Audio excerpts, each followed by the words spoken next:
আসসালামু আলাইকুম।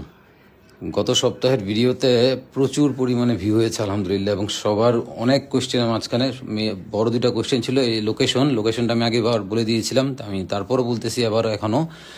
আর সবচেয়ে বড় বিষয় হচ্ছে গিয়ে সবাই বলতেছে যে এত পরিমাণ পুরুষ মানুষ কেন। আসলে বিষয়টা হচ্ছে এখানে হচ্ছে সব পাইকাররা উপস্থিত থাকে, সারা বাংলাদেশ থেকে পাইকাররা আসে, অথবা জামদানির যারা বিজনেস করে তারা হচ্ছে এখান থেকে শাড়ি কিনে নেয়, যার জন্য সকালবেলা আপনার 95%ই হচ্ছে পুরুষ মানুষ। ক্রেতা বিক্রেতা দুইজনই হচ্ছে পুরুষ মানুষ সবচেয়ে বেশি থাকে।